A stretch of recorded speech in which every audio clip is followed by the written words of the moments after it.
So, I'm rich. A little storytelling for you kids. So, Yugen is a Japanese word, and it basically means, well, it can't really translate it to English. It's very hard to translate to English, but these are a couple of, I guess, oh, I went, there I go. I got a funky mic. So this is one of the close to definitions of Yugen.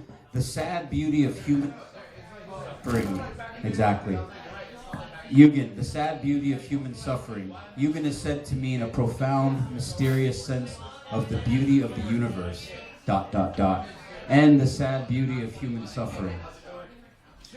They have a word for it.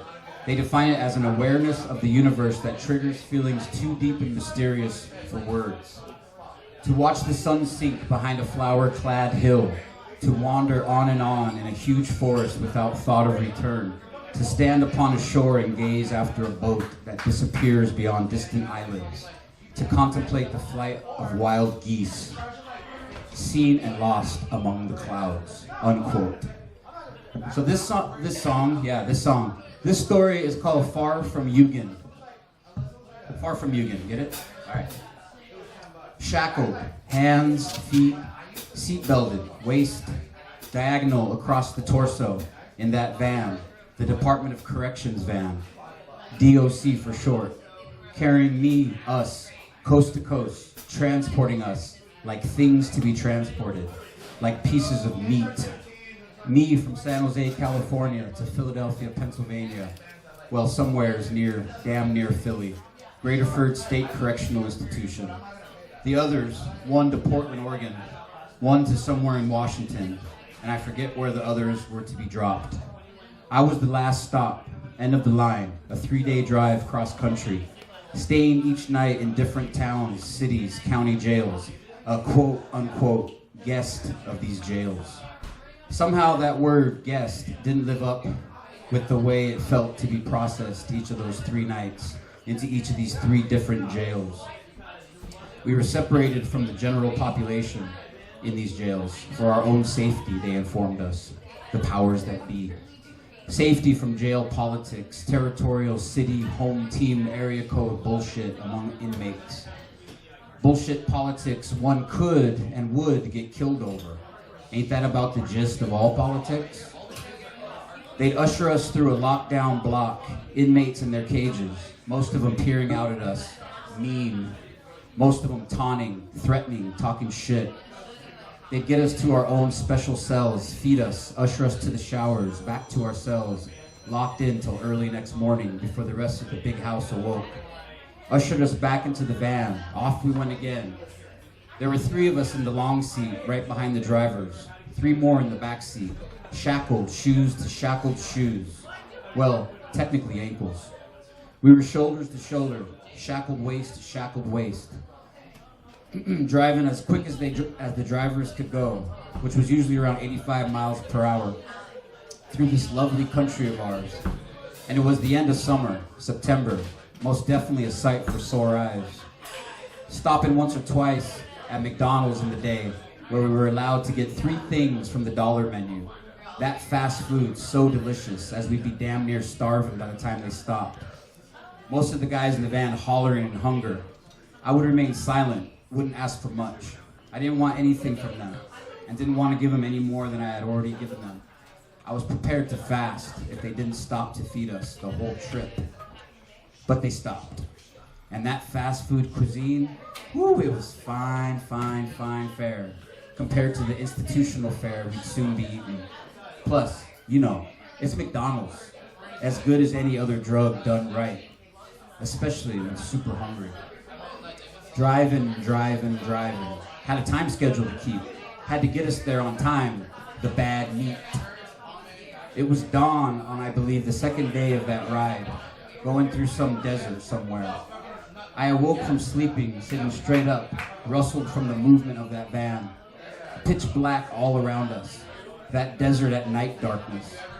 Only light was the van's headlights lighting up the road in front of us. Just dark images out them still meshed windows, shadows.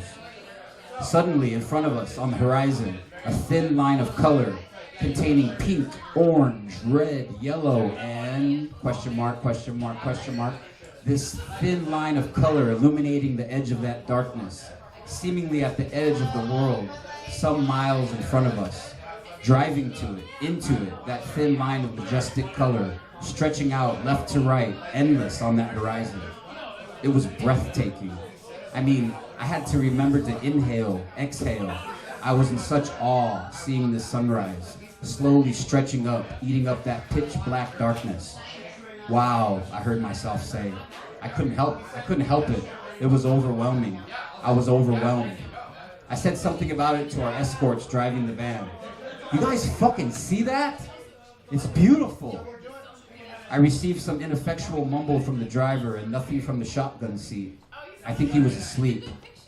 I nudged the convict next to me. Yo, man, look at this fucking awesome sunrise. I just had to share it. The joy, the brilliance, the Jung of it. I needed a witness, fellowship in this divinity. He opened his eyes, looked at one of the cosmos' most astounding creations, slowly lighting up the dark in front of us. Then he turned to me, his dim face all puffy from sleep. What the fuck, man? I was fucking sleeping. You never seen a fucking sunrise before? I held back what I really wanted to respond, in fear of getting another charge. We were way too close in that van for what I wanted to say to him. I stayed quiet, stunned, as he grumbled, motherfucker this, and fuck a sunrise that, and something about me being a fag. Ducking his head back down into his chest to soon fall back to sleep.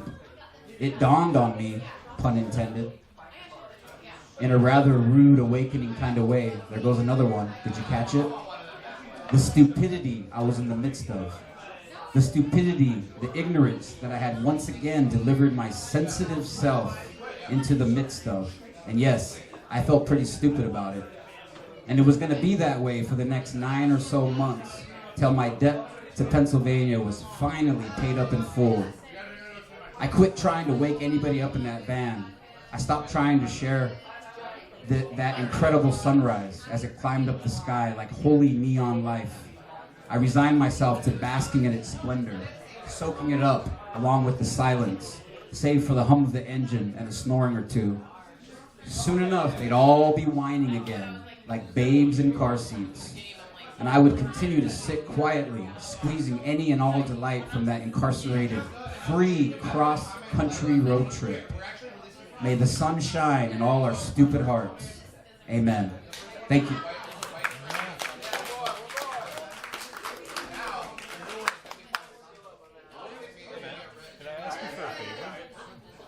So I'm gonna start. Next one, that's like the shortest one. So the next one, I might have to ear dog it or dog ear it. Can I show you how it works? And just like, cause you want just one thing to do. So it's these two. Which one is it, guys? Let's take a vote. Is it dog ear or ear dog?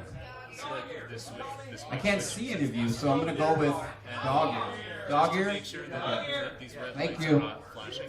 I might have to dog ear this next one. That was the shortest one, Orange kid. here, that's fine, but red is not. So yeah, if you can, like, if it's red, just turn them down. Yeah.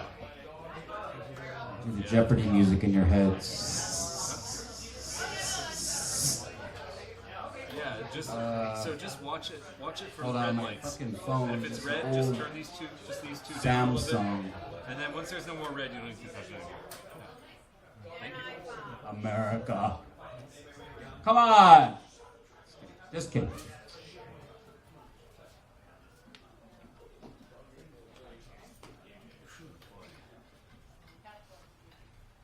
You guys ever hear about the guy who lost the whole left side of his body in a car accident? Yeah. All right. That's me. Yes. My favorite joke.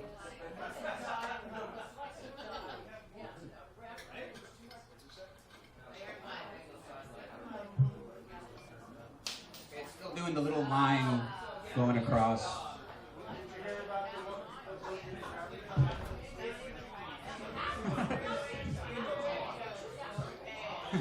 Why did the pervert cross the road? Because his dick was in the chicken.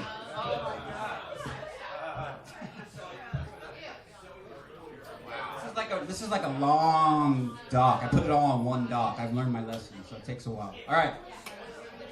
So this is called Punk Rock Parking Lot. Hold on. This is back when I was full of a lot more piss and vinegar and whiskey and beer and cooking wine.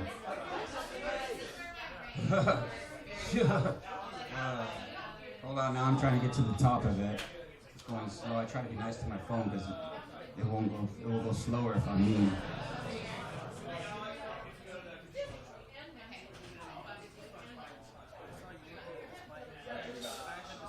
Put a little note at the beginning because it's like cutting right into my novel.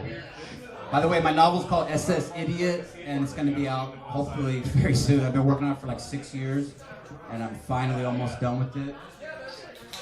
So, Punk Rock Parking Lot, Seattle, 1998, or circa 1998 if you're highbrow. After a great drunken day of fooling around, all but boning behind a dumpster with this punk rock girl, Nikki, I'd met that day, panhandling her for beer money, and who I walked with to a punk rock gig to meet up with her boyfriend, and I quietly wished would pay my way into said gig. Oh, and Nikki informed me, as far as her dude was concerned, that I was just a friend. We walked to the gig, not much conversation on that walk. It hurt and it pissed me off that soon I'd be handing her over to her boyfriend, that soon she'd be dumping me. And it really annoyed me that it did hurt. Why couldn't I just be cool? Enjoy the ride. I'd only known her for hours, and well, I was a slut. Anyway, I was not having an easy time concealing it, so I just kept my mouth shut for the most part, because whenever I'd open it, it'd be all, so what's your boyfriend got to do with me? I think if we'd have screwed, I'd have been in a better mood. We got to the parking lot of the Rock Candy, and it looked like Planet Punk Rock. There were mohawks, spikes, leather, patches, dyed hair, black clothes, piercings, Doc Martens, bondage pants, punk, as far as the eye could see. Similar uniforms, fashion victims of the same clothing crime everywhere. She, Nikki, my one-day stand, fit right in. Me, not so much. I mean, this was a Stratford Mercenaries gig. This was ex-crass, conflict, buzzcocks, dirt members. Of course, the punkest of the punk would be there, in traditional garb, no doubt. And although I have always thought it to be a cool look, not unlike 50s greasers, it's just too much effort for me. That, and I don't like looking too much like the next weirdo. But I digress. So yeah, we were in this uber punk rock parking lot, and suddenly the weather changes drastically between Nikki and I. No more lewd smirks coming my way from her. No more bumping into each other drunkenly on purpose, copping a feel. No more spontaneous ducks into a building's dark entryway to make out, fill each other up. Yeah, it'd been a lovely, lascivious day, all right, but that was all over. Poof! In fact, she was keeping a noticeable distance between our drunken bodies now. As soon as we entered that punk rock parking lot, probably more like a block before, she flipped the switch and turned off to me. Then her boyfriend was there, standing in front of us. And she, this cute as hell punker girl, who let me finger her in the back of a dumpster, was all up on this fella. Their safety leather jackets clanging, rubbing against each other as they smooched. I watched them like a chump, feeling used. And she took a hot minute to turn around to acknowledge me, like maybe she'd hoped I'd disappeared. Oh, this is Rich, she informed this tall, broad-shouldered, spiky-haired guy. Both of them now looking my way, her tattooed arms reaching up and wrapped around his tattooed neck. I met him earlier this day on Broadway when I was shopping, and we've been hanging out. He smiled wide, shook my hand. What's up, man? He seemed like a nice enough guy. And with not a flicker of suspicion, now I felt like an asshole and a chump.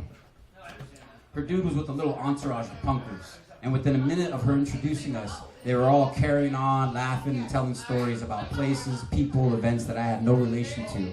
And she had pretty much stopped talking to me altogether. I'd occasionally get a weird look from her that I read as, "You're still here?" But maybe, just maybe, the pathetic truth was I was jealous of her dude. His arm wrapped around her, his inked up hand grabbing her ass. And maybe, just maybe, I was bummed out that I was being so pathetic. Yeah, no maybe at all. Free spirit in my ass. I was good and drunk, bad and drunk, lousy. I had to hold my tongue back from saying anything stupid and getting myself jumped by a bunch of clone rockers. I stood there, the weak link in this circle, dumb, quiet as they carried on. For some reason, I just couldn't leave. I think somewhere in me, I still expected her to somehow come across, jump my pining bones again. Or maybe I thought they'd at least read my mind, offer to pay my way into the gig. Have I mentioned that I'm an unreasonable dreamer? Yeah. I waited for something. Then they were all going into the show, walking away from me. I watched them go. She, my ex, one-day stand, turned to me and asked if I was going to the show.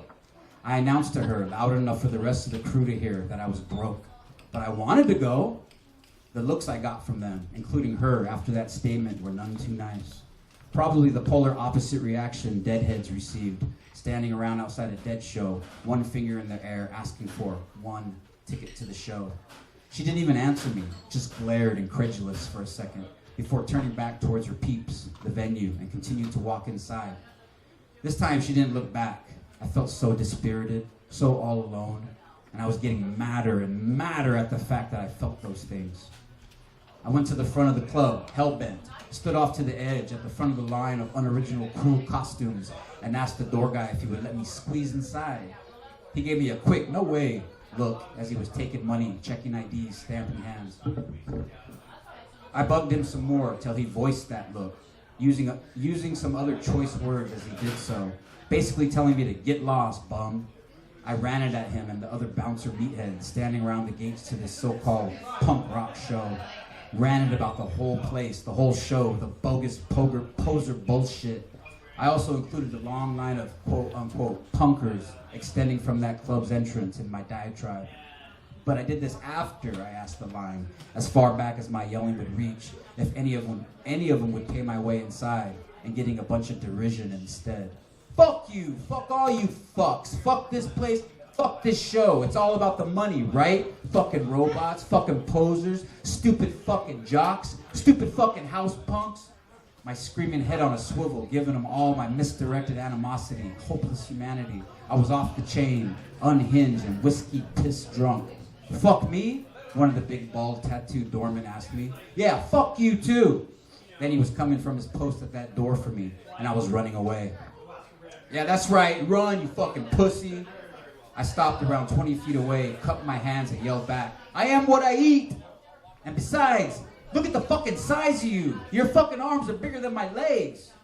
He waved me away like a gnat with his huge arm that went back to his post at the door. I mingled with the mass of colored-haired heads in the punk rock parking lot. I abandoned the plan of getting to that show, like they'd have let me in after all that madman hollering anyway. Between these uptight, upper-crust weekend rebels and the brooding linebacker staff, I was turned off to the whole scene. I started talking shit to them concert-goers, walking down that punker-than-thou line. You ain't punk.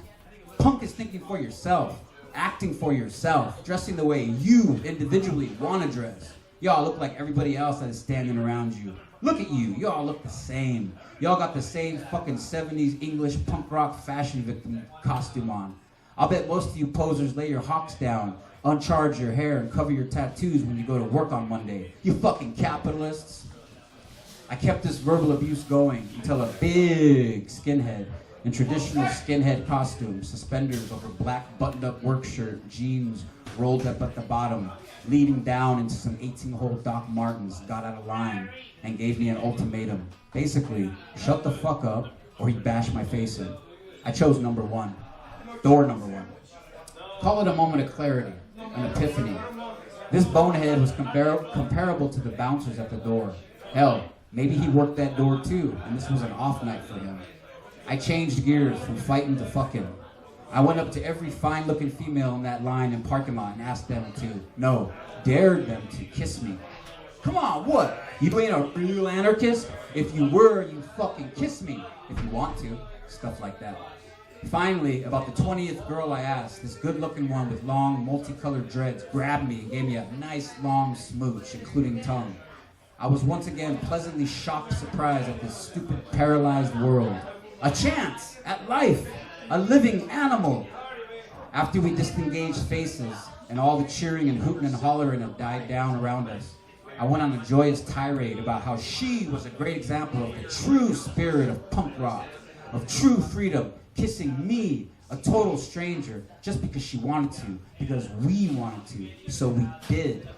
And we didn't need no goddamn fascist mating ritual. What's your fucking sign, name, political party to do it? Until I stopped and looked back to where this punk, kissy-faced girl was standing. And she was gone. I blew it. Me and my big mouth. Me and my fucking pickled philosophy. I blew it. I looked all around that crowded parking lot. What happened? For her, to no avail. She'd vanished. She had probably gone into the show. I was furious. I started looking for that big skinhead to see if door number 2 was still available. I knew he'd probably demolish me, but I didn't give a fuck anymore. And maybe I'd get lucky and chop another tough guy down. I was trying to pick a fight with any takers as I searched for him. I needed something. Pleasure, pain, something. Anything but the god-awful heartache. Well, I didn't find in question.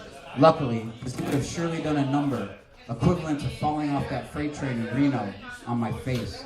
And no one else would fight me. For the most part, they found it entertaining, my raving. They were giving me swigs from their brown bag bottles, some of them. I was some kind of oogle clown for all these squeaky clean elite house punks. And it was pissing me off, no end. But also getting me pissier, drunker, all that free booze. I ended up drunk as hell, teetering on blackout, yelling, "GG is God!" at all of them. Their laughter, their mockery just made everything more futile. I wasn't kidding. But at the same time, I had no words to describe my revolution. And my audience dwindled, disappeared, gobbled up by that club, making all that muffled racket. And I was left in that littered parking lot, no one to scream at. Maybe it was all as simple as I wanted to be in that show with Nikki, making out with her in a dark corner. Maybe. I'm sure you figured it all out, my diagnosis. Well, good for you. I started browning out, coming back online, standing in front of various strange faces. Most of them with severely colored hair and something shiny and/or black stuck in their faces and/or ears. The conversations were soaked and garbled and dreamlike. I came to, standing in between 2 parked cars. This is the last paragraph, Joe. I came to, standing in between 2 parked cars, mumbling bitterly to myself. I saw my shadow on the wall a few feet in front of me, and it just made me feel all that much more alien and angry. I started cursing out my shadow, as there was no one left in that parking lot to curse out. They had all gone home to their lovely boxes, paid for by their government jobs. And I had nowhere to go. I had no one to be. So I continued telling my shadow to go fuck itself, till the cops showed up. And I told them to go fuck themselves too. Oh, the places you'll go. Oh, the places I went. My broken, pure heart smeared across train tracks, coast to coast. Them cops knew where to put me though. And that night, they stole the moonlight again. And I shared a thin, drunk tank.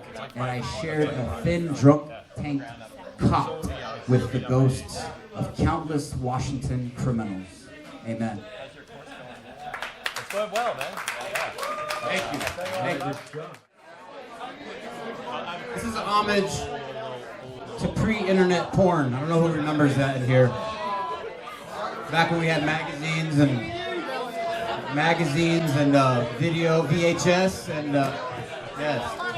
And also anybody who's grown up Catholic. I was an altar boy, me and my brother. So this song is called Altar Boys. Enjoy it. I hope you enjoy it.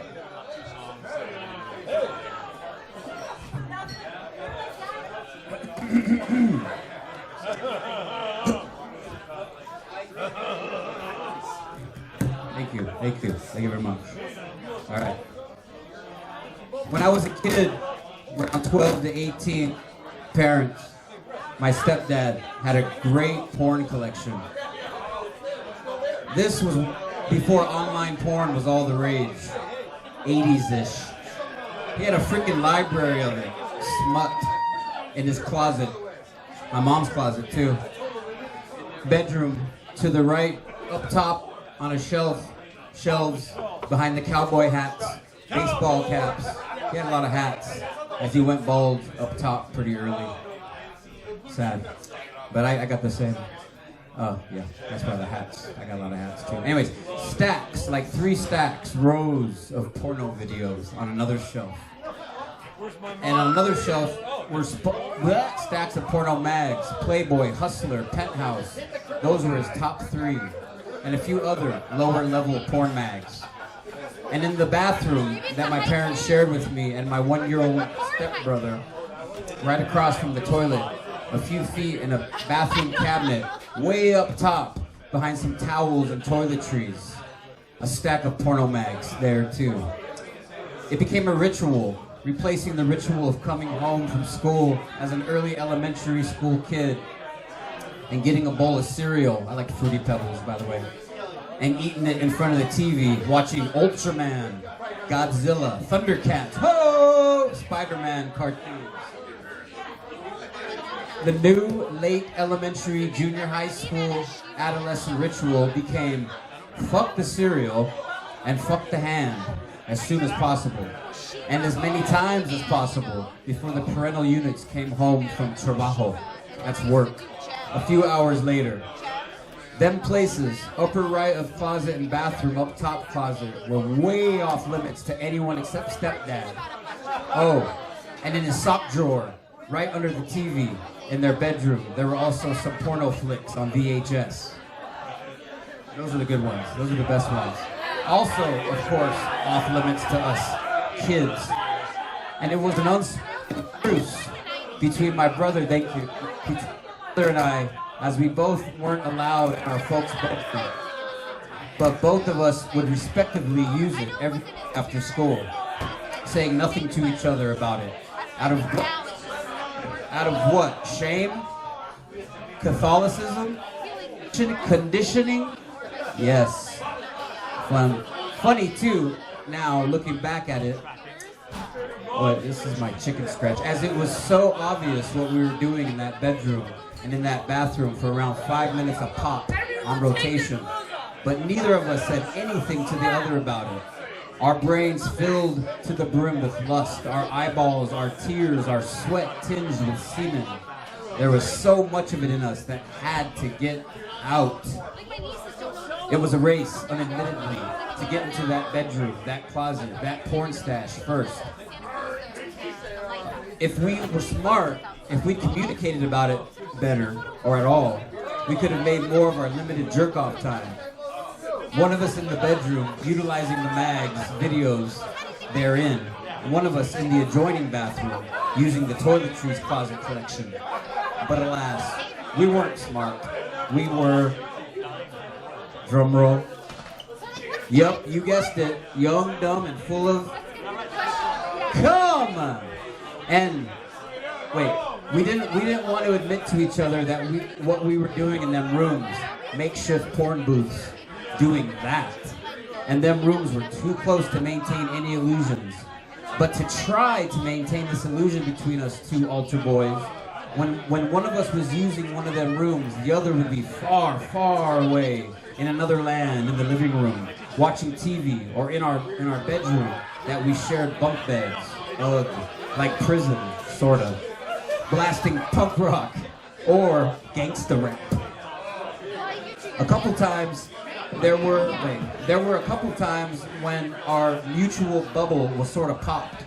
For example, one day I happened to be passing by that bathroom door and I distinctly heard the sound of porcelain hitting the wall behind it in quick succession. Ding, ding, ding, ding, ding, ding, ding. As my brother worked another one out, sitting atop that toilet bowl. I stopped for a mystical moment, a mixture of shock and amusement. Kind of like any other time reality is encountered. Then, after hearing a heavy breath, and maybe, just maybe, the sound of a lotioned up 14-year-old dick smacking, I collected myself and carried on, getting my ass back to the safety of the television.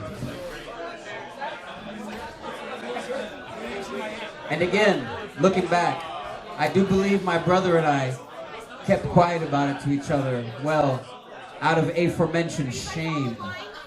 And it's shaming. Whoa, ridiculous world. Wait, hold on, sorry. Oh, and it's shaming ways, this ridiculous world. But between each other. Oh my God, hold on, I'm sorry, my chicken scratch. We kept quiet about it between each other, didn't make fun of each other about it, especially in front of others. didn't tell on the other about it, our little jerk-off oasis. Because, well, we didn't want to blow up a good spot, a hot spot for ourselves. Thank horny goat Christ. The other was around the same age. Wait, thank horny goat Christ, the other was around the same age, in the same hormonal transition. It was kind of like a few years before, when we both were wetting the bed. We would cover for each other with friends when they'd come over and ask about our plastic-covered mattresses. Oh, our parents are clean freaks. Stuff like that. Changing the subject quick. But I wonder, if only one of us peed the bed into the teenage years, would the other be so kind? I'd like to think so, but I don't know. Kids can be cruel. Anyway, yeah, it was kind of like that, packed between us, with a wank in it in our parents' forbidden zones. And we, my brother and me, kept that packed, not blowing our load spot for years, until of course, one or both of us blew it.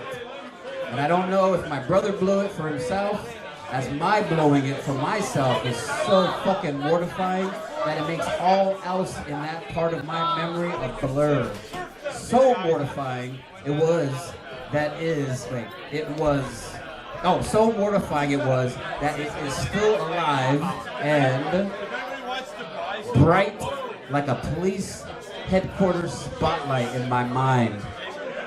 I was sitting on the edge of my parents' bed, pants around my ankles, Playboy centerfold spread out on my lap, Andover held in front of me, teenage hard dick in my lubed up hand. I could cut diamonds with it.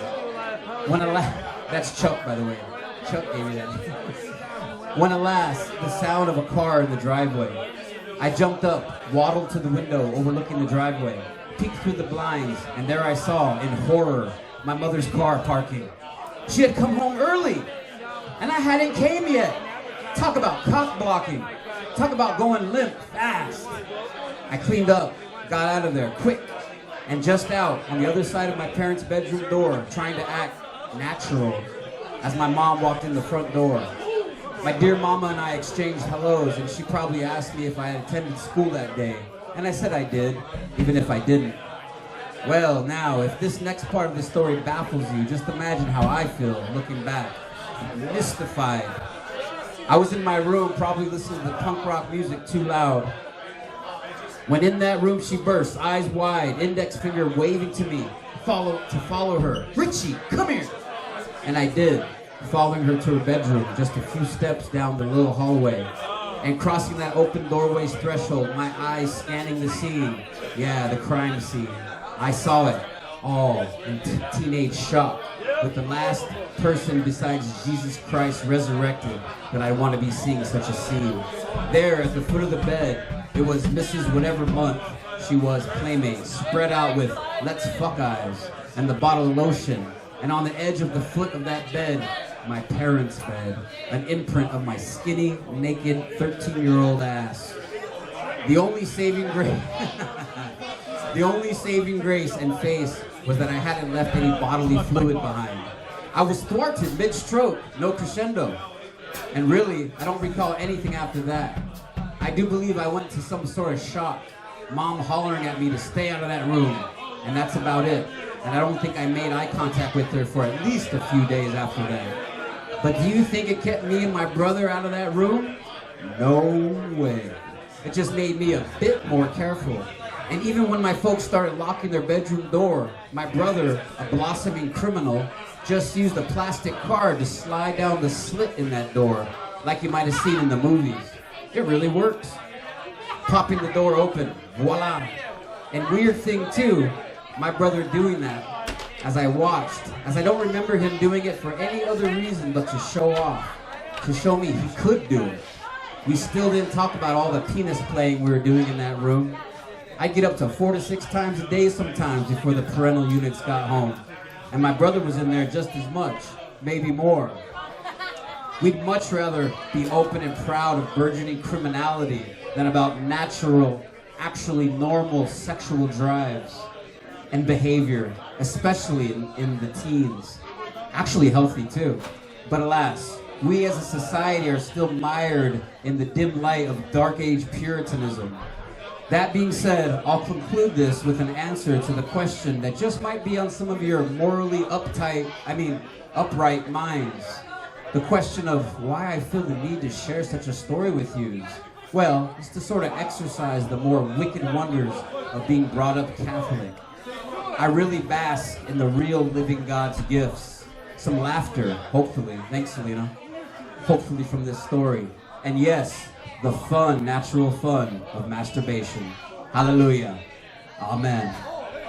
Oh, by the way, I'm available for kids' parties. Thank you.